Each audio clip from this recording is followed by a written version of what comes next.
digamos, si la cruzara ahora, la volvería a intentar saludar. Ya está sentado en nuestros estudios Javier Milei, candidato a diputado ya. Hola Javier, gracias por ¿Qué venir. tal, Luis? ¿Cómo estás? ¿Todo bien? Todo muy bien. ¿Crees en la lectura de Borra Café, tarot, esas cosas o poco? No, digamos, no he explorado. Quizás habría que explorarlo, qué sé yo. Capaz que venga por Mira, ahí. te puedo contar un chiste que es buenísimo. Sí. Vos sabés que a mí me gusta mucho mirar la RAI, digo, y en un momento, ¿sabés qué? Se pusieron a hacer predicciones sobre la economía, pusieron a un economista y a una persona que... Un astrólogo, algo de Sí, eso. una astróloga. Sí, es muy divertido. Y claro, yo ¿Vos creo que para sabés- pronosticar la Argentina más vale el astrólogo. ¿Vos sabés por qué Dios inventó a los economistas? Ni idea. Para que los del pronóstico meteorológico no se sintieran más que con los errores de pronóstico. Ahora nos vamos a sentar a charlar con Javier Milei, como siempre, mucho para contarte. Muy amable. Voy a sentar a charlar con Javier Milei. Señor, ¿cómo estamos? ¿Qué tal, Luis? Qué lindo ¿Cómo verte. estás? ¿Todo Lo mismo bien? digo. Arrancó la campaña. Arrancaste anoche con debate heavy. Movidito. Sí, estuvo divertido. Tuvo su... Sus subidas y vueltas. ¿Me dejás que te aproveche como economista para que después hablemos de otra cosa? Nunca dejé de ser economista. No, pero viste que ahora estás como campaña, se te pregunta de todos temas. Congelan los precios, plan platita, inflación que de vuelta... ¿A dónde estamos parados? A punto de explotar. A ver, vamos por partes. Controles de precios. Evidencia empírica, hay más de 4.000 años que nunca funcionaron. ¿Por qué esta vez va a ser diferente? Nunca es diferente. Siempre termina siendo igual. ¿Vos sabés cuándo hicieron esto? En el plan Helbart. Controles de precios, se llamaba inflación cero, fuerte represión del sistema de precios y ¿qué hacían? Emitían dinero. Eso generó un desequilibrio en el sector externo. ¿Sí? Vino el señor Celestino Rodríguez, se sinceró todo, ¿sí? Se conoció como el Rodrigazo. Rodrigazo. De hecho, Argentina tiene peores condiciones previas al Rodrigazo. Te paso todos los datos. Primer punto. Argentina tiene un déficit fiscal propio de las grandes crisis. El año pasado terminamos entre nación, provincias, municipios y Banco Central 11 puntos del PBI. Fíjate esto, el Rodrigazo estalló con 14, la tablita cambiaría con 11, con lo cual ya estamos ahí. La hiperinflación del Alfonsín con 8, la convertibilidad con 7, 11 el año pasado. Este año, si el déficit fiscal va a 4,5 puntos, ¿qué es lo que está en el presupuesto? El consolidado con nación, provincia, municipios y Banco Central va a estar en torno de 8, nivel propio de crisis. Punto 1. Punto 2. Tenés un desequilibrio monetario monstruoso. Vos tenés una base monetaria, que es el dinero que emite el Banco Central, y tenés una base monetaria y media en el IX y pases. Es decir, dinero que, digamos, en realidad son pasivos monetarios que se pueden convertir en dinero muy rápidamente. Y además, tenés que financiar el déficit. De hecho, mirá lo que son las cosas. En este momento, digamos, viene emitiendo 250.000 millones de pesos por mes el gobierno, ¿sí? Pero en diciembre va a emitir 450.000 millones de pesos. O sea, 1,2 billones de acá a fin de año. Cuando vos decís a punto de explotar, ¿estás diciendo qué? O sea, ¿qué te imaginas? ¿Un Rodrigazo? ¿Un qué? Va a ser peor que el Rodrigazo. Porque entonces, si yo tengo que puedo llegar a multiplicar la cantidad de dinero por 3,5 veces, si el sobrante de dinero, porque ¿qué pasa? ¿Por qué crees que hay que control de capitales? Porque no queremos tener los pesos y nos obligan a tener los pesos. Eso hace que cuando la cantidad de dinero, digamos, o sea, transaccional tendría que estar en 3, 4 puntos del PBI, está entre 10 y 12. O sea, eso es una diferencia de 3 veces. 3 por 3,5 te da 10,5. ¿Sabes qué quiere decir eso?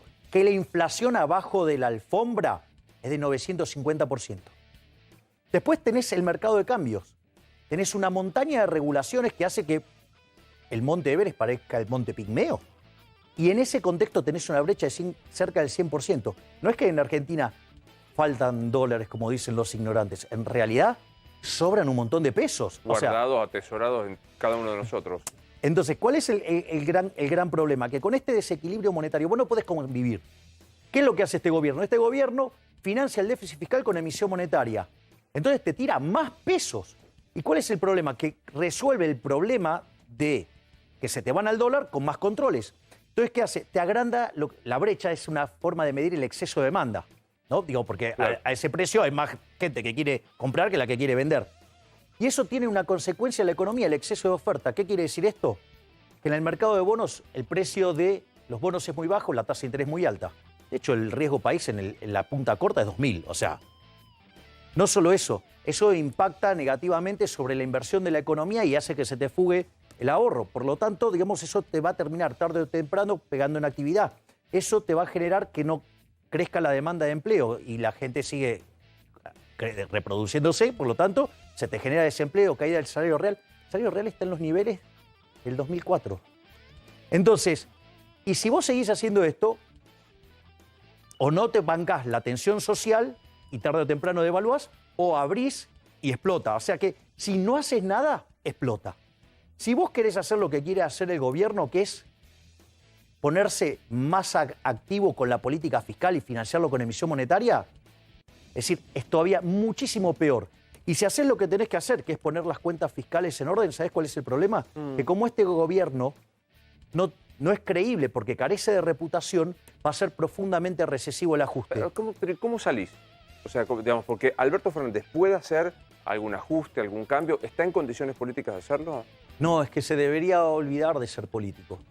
¿Alberto Fernández, el presidente? Exactamente, tendría que... Mirá, la historia le plantea el desafío de ser un estadista. ¿Sí? Por primera vez que un político... No en la historia argentina, porque esto ya Pellegrini lo hizo. Pellegrini se encuentra frente a una crisis, quedaban 2 años de gobierno, ¿sí? Y, digamos, o sea... ¿Y qué es lo que hace? Pone las cuentas en orden. ¿Sabés la cantidad de cosas que le dijeron? De hecho, cuando dejó el poder, él vivía a pocas cuadras del Congreso, se calzó el frac, la galera, el bastón y salió. Y lo que le dijeron en esas cuadras fue de todo. Pero después, ¿cómo lo recordó la historia? Como el piloto de Tormenta. Alberto Fernández, después de todas las atrocidades que hizo, tiene una cita con la historia de poder ser un estadista. Que pague todos los costos, que ponga la cara, digamos, total, digamos, él ya es un cadáver político, que haga un servicio a la patria. Pero, ¿sabes qué? Me parece que son tan miserables que van a apostar a que poder aguantar como sea, generar toda la demagogia posible financiada con emisión monetaria, y bueno, y si estalla el día después de la elección no importa, porque acá lo importante es que la casta retenga los lugares en el poder. Quiero abrir a la mesa. Sí, claro. Ya está todo el partido, formás parte de la clase política. Te guste, no te guste, vos decís, despreciás, decís que... Pero sos clase política. Sos candidato a diputado nacional y vas a entrar con total comodidad. No soy clase política. O sea, de hecho, digamos, yo hago una diferencia. O sea, una cosa es hacer política, otra cosa es la casta. La casta es una cosa mucho más compleja. Y esto, digamos, donde yo más lo descubrí, ¿sabes qué? Fue caminando la calle. Y con mucha interacción con la gente. Porque una de las cosas que descubrí, que si vos cuando estás caminando en la calle y con las demandas que recibís, si vos no estás bien plantado en términos de fundamentos teóricos, de evidencia empírica y cómo esto se arregla, puede llegar a ser un desastre. Entonces, puede haber gente que tiene buena voluntad, pero es ignorante y puede hacer desastres. La casta es otra cosa. ¿Qué es la casta? La casta es gente que está formada, que sabe cómo esto funciona y a pesar de eso, ¿sí? Lo hace y produce daño sobre la población. ¿Por qué? Porque se beneficia con esto. Y es más, hay algunos que además son mucho más perversos, porque lo hicieron, fracasó siempre y lo siguen intentando. No porque crean que esta vez va a ser diferente y va a funcionar, sino porque se benefician con eso. Eso es la casta. Te doy un ejemplo muy concreto, muy pequeño para ir de lo particular a lo general. Es una inducción de lo particular a lo general. Tenés la ley de alquileres hoy. ¿Qué votás? ¿La derogación? Derogación total. ¿Y que cada uno negocie como quiera? ¿Y cuál es el problema de negociar? Digamos, si en el fondo, digamos, es un contrato entre partes, ¿por qué se tiene que meter el Estado? ¿O acaso el Estado, si nosotros queremos hacer un contrato, el Estado sabe mejor que nosotros lo que podemos hacer? Y bueno, entonces, ¿por qué se mete? Va a ser... A ver, cuando pasó esto, sí, yo le avisé al señor Lipovetsky que esto iba a terminar mal. ¿Qué terminó pasando? Terminó mal. No mal, muy mal. Porque ¿qué es lo que pasó? Vos tenés una propiedad, yo tengo la necesidad de alquilar. Alquilamos por 2 meses, fijamos el precio entre nosotros y actualizamos como queremos. Nosotros hacemos un acuerdo entre nosotros. Y, digamos, cuando vos, en el fondo, cuando vos firmás un contrato, es como que estás creando tu propia legislación. Eso dice. O sea, a medida, digamos... Los contratos son las normas para las partes, dice el viejo código. Exactamente. Entonces, digo, ¿cuál es el problema? Si nosotros, vos sabés cuáles son tu situación, yo sé cuál es mi situación, ¿por qué alguien desde la poltrona que no tiene la más mínima idea de nada, digo, va a determinar cómo tenemos que pactar nosotros? Es una locura. Es decir, entonces, ¿cuál es el punto? ¿Qué es lo que le dije a Lipovetsky que iba a pasar? que iban a terminar retrayéndose la cantidad de viviendas. Pasó. Digo, con lo cual, además, los precios se fueron a las nubes, con lo cual pasó porque el precio relativo subió fuertemente. Y no solo eso, sino que además hay otro efecto que no se mide, pero que también está presente, que es el deterioro de la calidad de las viviendas que quedan. Entonces, digo, pasó todo. Ahora, estas cosas, la teoría económica la tiene resuelta hace 70 años. ¿Me comprendés? Entonces, cada vez que se hizo, en todos los lugares del mundo falló. ¿Por qué, digamos, creen que va a funcionar bien acá? Para ir al tema del alquiler, yo comparto con vos que la ley es horrible, se veía venir y generó todo esto que estás diciendo. También es cierto que hay una masa de necesitados de alquilar y una cantidad de vivienda mucho más baja, por lo cual el que tiene la propiedad puede ejercer la posibilidad de poner el precio que quiera en abuso de la persona que necesita alquilar. Falso. ¿Por qué? Porque yo voy y no lo tomo. ¿Cuál es el problema? No lo tomo. ¿Y dónde voy? Me iré a otro lado. ¿A dónde? Bueno, me iré a otro lado, digamos, o sea, pero vos, porque si no, digamos, lo que estás diciendo es, entonces yo justifico avanzar sobre la propiedad de los dueños de las propiedades. No, eso me parece que no, pero digo, que haya un plazo mínimo te da la posibilidad de la parte más débil, que es el inquilino, que banque... No, pero es que no hay partes débiles en el mercado, porque los intercambios son voluntarios. Es decir, el problema es que, digamos, porque si no, vos afectás el derecho de propiedad. Cuando afectás el derecho de propiedad, ¿sabes qué va a hacer el dueño de la propiedad?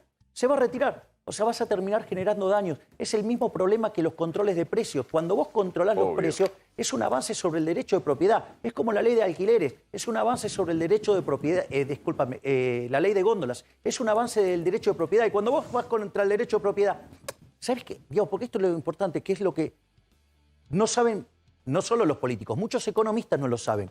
El mercado, ¿qué es el mercado? Es un proceso de cooperación social donde se intercambian derechos de propiedad. Es decir, si yo te vendo mis anteojos, yo te entrego los anteojos y vos a cambio, ¿qué me das? Dinero. Dinero. Bueno, esa relación entre ese dinero y mis anteojos, ¿sabes qué es? Un precio. Es un registro histórico y eso transmite señal. Digamos, los agentes se coordinan respecto a eso. Algunos serán compradores, otros serán vendedores.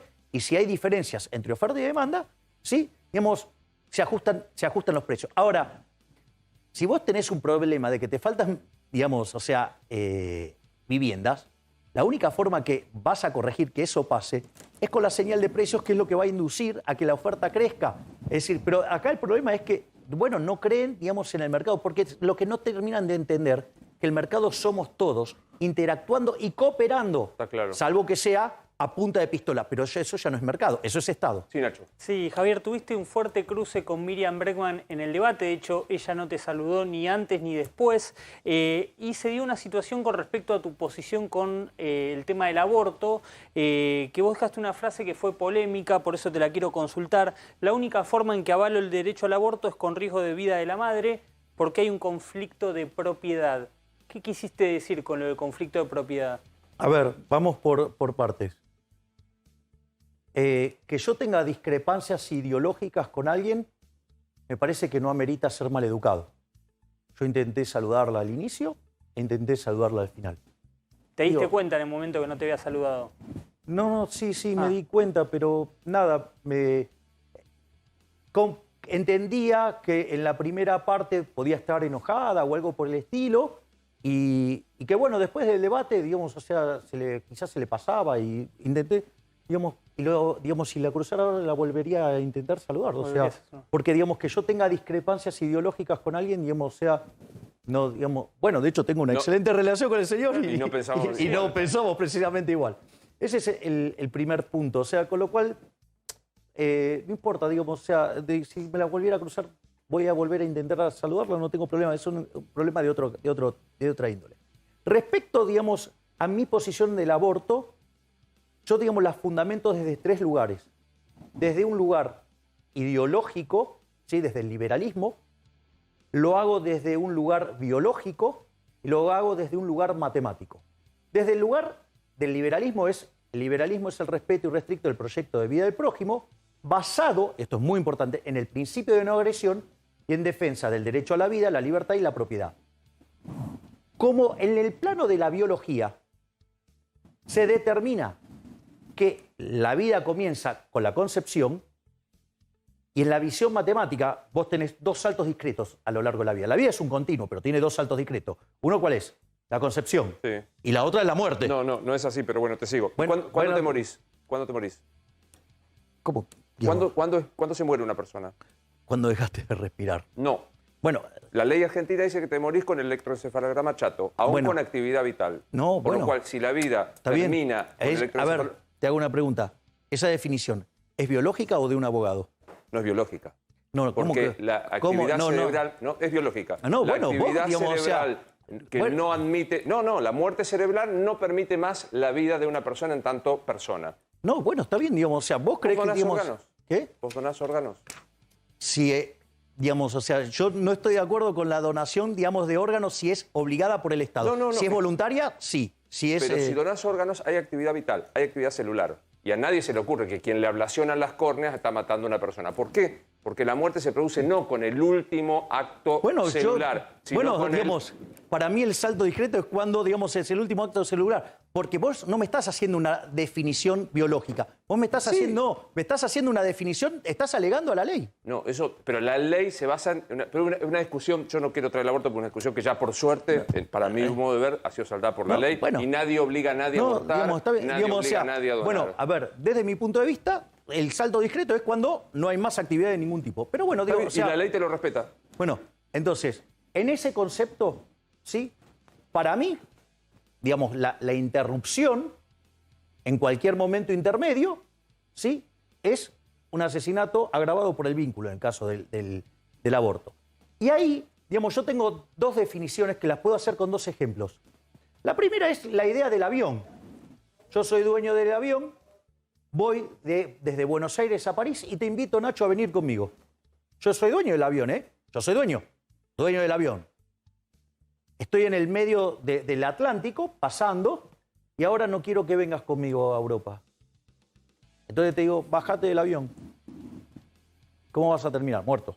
O sea, por lo tanto, digamos, dadas las características bajo las cuales se generan hoy, al menos hoy, con este nivel de tecnología, ¿sí? Digamos, o sea, esa interrupción es un asesinato. Ahora bien, es interesante el caso cuando me dice, ¿vos cuándo admitís el aborto? Entonces yo digo, cuando hay peligro de vida de la madre, porque hay un conflicto de propiedad. Es decir, para mí, digamos, la persona que está en el vientre es otro ser, de hecho tiene una carga genética distinta desde el propio momento de la concepción, es otro ser, es un individuo en evolución. Ok, entonces, suponete lo siguiente ahora, porque vos ponele que entra alguien a tu casa a robar. Y vos no estás contento con eso. Ahora, ¿qué es lo primero que vas a tratar de hacer con esa persona? Que se vaya. Pero no es tu primer solución ir y pegarle un tiro en la cabeza. Lo que vos vas a hacer es, ¿qué cosa? Tratar de que se vaya. Y solamente, digamos, recurrirías a la fuerza solo si tu vida estuviera en peligro. Entonces ahí sí hay un conflicto de propiedad. Entonces, ante el conflicto de propiedad, digamos, o sea, vos, ¿qué vas a hacer? Vas a defender tu propiedad, tu vida. Entonces, cuando hay riesgo de vida para la madre, entonces, en ese caso, sí es admisible el aborto. ¿En caso de violación no lo defendés? La pregunta es, ¿por qué un delito se puede compensar con otro delito? Es decir, si, no sé, si Luis me robara a mí, ¿yo tengo derecho a robarte a vos? Caso de violación es una situación muy trágica, muy distinta. Yo no ¿Le dije, puedo sugerir yo no un tema? dije. Me parece anacrónica la discusión. Discúlpenme, con todo cariño y respeto, me parece no que es discusión, le estoy preguntando. Pero está sancionado por ley. No. A Javier nadie lo obliga a que a una mujer que esté con Javier aborte. Me parece, estamos al borde de preguntar si el matrimonio igualitario es, estamos al borde de preguntar si el voto calificado es. Me parece, ¿no? Sí, Pensándolo. No, yo no tengo problema, digamos, me preguntan, yo contesto. Obvio, o sea, yo, digamos, Sí, Rosario. En caso de que llegues al Congreso, que vas a llegar, ¿vas a acompañar el acuerdo con el Fondo Monetario Internacional? ¿Y se puede pagar a 10 años la deuda? Mirá, el problema central de Argentina, ¿sabes cuál es, Rosario? No es la deuda en sí mismo. El problema de Argentina es el déficit fiscal. Es decir, lo que te genera, ¿sí?, el endeudamiento es el déficit fiscal. Entonces, en realidad, vayas o no vayas al fondo, si vos no arreglás el problema estructural, que es el déficit fiscal, vos no vas a tener solución. Lo primero lo que vos tenés que hacer entonces es cómo hacemos, ¿sí?, para arreglar el problema del déficit fiscal. Una de las cosas que yo elaboré para Pero con el fondo se tiene que negociar, sí o sí, tenés que pagar. No, está bien, es que el Fondo Monetario Internacional, el fondo, digamos, o sea, si vos lo defaulteás al fondo, digamos, el problema va a ser mucho más grande que el que tenemos ahora. Pero vos fíjate que cuando yo describí los 3 escenarios, hay un escenario malo que es el ajuste, ¿sí? Porque si ese ajuste no tiene, en un gobierno que no es creíble porque no tiene reputación, ese aumento del ahorro no tiene contrapartida de inversión y es recesivo. Pero también te dije, si no haces nada, es muy malo, es mucho peor el resultado. Y si haces tirar plata, digamos, desde un helicóptero, es como tirar nafta al fuego. Entonces, el problema es cómo arreglamos la cuestión del desequilibrio fiscal. Una de las cosas que yo señalé ayer, y es con la que, digamos, lo hice en la parte de cuando hablé del modelo de la casta. ¿Cuál es el problema? Ayer vos tenías 3 candidatos que en el fondo adhieren a la misma base del modelo, al mismo modelo conceptualmente, que es que donde hay una necesidad, nace un derecho. Y eso, digamos, está claro en Vidal, cuando dijo que ella admiraba a Eva Perón. Está claro, digamos, en Santoro, porque justamente está representando al Frente de Todos, que justamente esa visión la tiene exacerbada, y ni que hablar de la izquierda, digamos, que son los inspiradores de la idea. ¿Cuál es el problema con esa idea? Que cuando vos creás un derecho, alguien lo tiene que pagar. Entonces, ¿qué es lo que pasa? Si en cada necesidad nace un derecho, ¿cuál es el problema? Como las necesidades son infinitas y los recursos son finitos, Argentina vive persistentemente con déficit fiscal. Argentina, mira, de los últimos 120 años, durante 110 tuvo déficit fiscal. Desde 1900 hasta hoy hubo 17 crisis. De las 17 crisis, 15 tienen origen fiscal. No solo eso, desde el año 50, digo, porque hay algunos que tienen algún purismo con las cuentas, entonces, medido desde el año 50 hasta acá, ¿sí? Argentina, como consecuencia de estas crisis, vivió el 50% del tiempo en recesión. Es decir, el problema está ahí, porque ¿qué es lo que pasa? Cuando vos generás el déficit fiscal o lo financiás con impuestos, ¿qué es lo que pasa cuando lo financiás con impuestos? Ahora, cuando estés en el Congreso va a llegar el acuerdo con el Fondo Monetario. ¿Apoyás al gobierno? ¿Me podés permitir que termine con esto? Porque esto, digamos, o sea, te va a dar las bases de la respuesta. El primer punto es, vos subís los impuestos. Si vos subís los impuestos, ¿qué terminás haciendo? Terminás matando el crecimiento. Argentina, de hecho, digamos, arrancó el siglo XX, ¿sí?, teniendo un PBI per cápita como el de Australia, y hoy, al tipo de cambio oficial, tenemos el 25%, perdimos el 75%, y al paralelo, perdimos el 87,5%, o sea, una situación miserable. De hecho, pensá que en Australia los pobres tienen una 4x4. Pero no solo eso, sino que la otra alternativa, ¿cuál es? Endeudarte. Es profundamente inmoral, porque es cobrarle impuestos a gente que no votó, a gente que no nació. O la otra es con emisión monetaria, impuesto inflacionario, y es reventarle la cabeza a los más pobres, porque en el fondo le pega entre 25 y 30 veces más fuerte. Entonces, vos lo que tenés que hacer, primero tiene que cambiar la base del modelo. Es decir, ese modelo no funciona más porque ese modelo nos lleva, digamos, a Cuba directamente. Entonces, ¿cuál es el punto? El punto es que vos tenés que poner las cuentas fiscales en orden. Después, si te lo financias, digamos, te lo puede financiar el fondo o te lo puede financiar cualquiera, ¿sí? Ahora, ir a un default, ¿qué hace? Que convivas con altas tasas de interés, con bajos niveles de capitalización, con salarios reales más bajos. Por lo tanto, digamos, o sea, ahorrar la deuda no es un tema menor. Digo, Argentina es un defaulteador serial. Digamos, Argentina ya lo superó en la era moderna a Ecuador. O sea, Argentina está primero en el ranking. Entonces, el punto es, ¿cómo vamos a hacer el ajuste? Si el ajuste lo tenés que hacer, ¿por las buenas o por las malas? Es mejor hacerlo por las buenas que por las malas. Porque eso lo que va a hacer es que sea menos dolorosa. Ahora, el punto clave acá, ¿cuál es? ¿Cómo vas a hacer el ajuste? Entonces, para mí, el ajuste tiene que ser ajustando a la política. Tiene que ajustarse en las partidas de donde roba la política. Ejemplo, tenés que eliminar la obra pública, ir al sistema de iniciativa privada la chilena. Tenés que eliminar las transferencias discrecionales, nación, provincia, municipio, porque ahí roban de lo lindo. Claro, la usan para hacer política, ¿sí? Y además, o sea, podrías reencuadrar el tema tarifario, pero de vuelta, tocando la ecuación económica financiera del contrato. Por ejemplo, Aranguren lo hizo, digamos, lo hizo mal. ¿Por qué? Porque subía las tarifas, pero no tocaba el resto del contrato.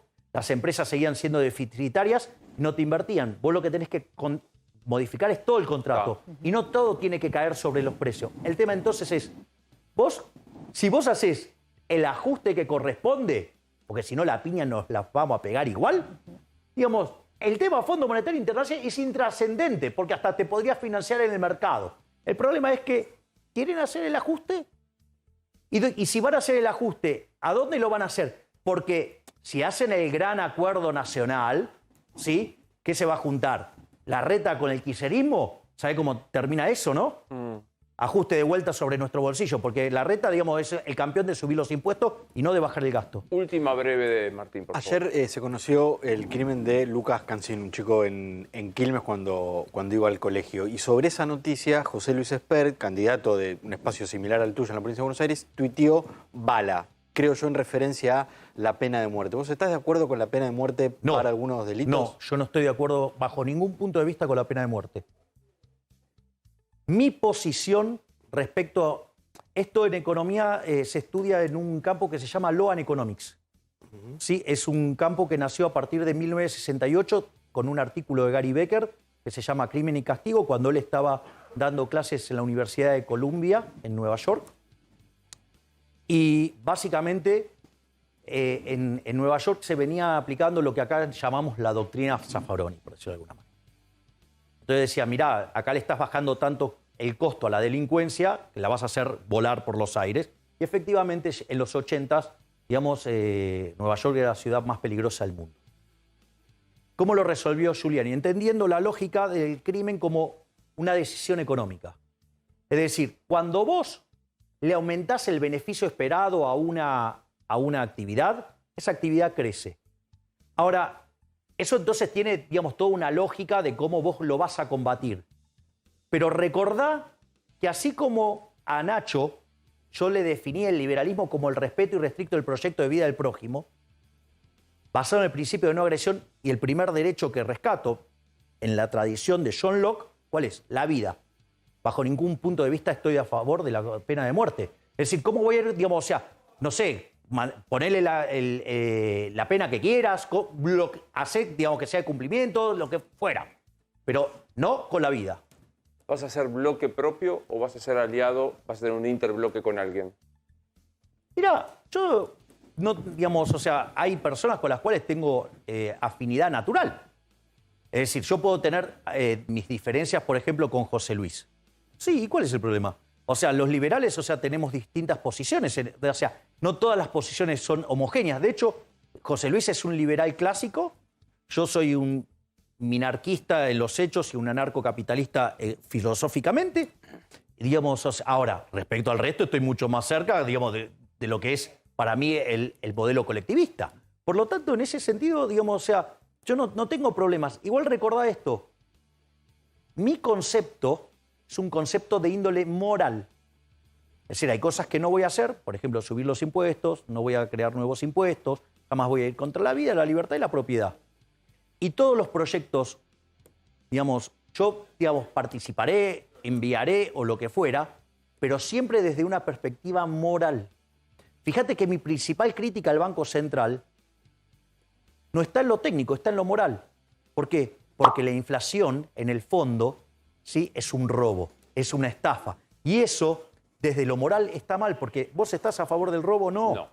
No estás a favor de la corrupción. Sin embargo, los políticos nos roban, vía el Banco Central, 5 puntos del PBI. Un impuesto tremendamente regresivo, castiga a los más vulnerables y además perjudica el crecimiento económico. O sea, a los que menos tienen le hace la doble Nelson, porque los deja sin laburo, les deteriora el salario real y encima, además, después los castiga por la otra vía. Nos vemos antes de la elección. Será un placer como siempre. Gracias, Miguel. A la mierda los malditos empresarios, a la mierda sodomitas del capital. Basta de basura keynesiana, ha llegado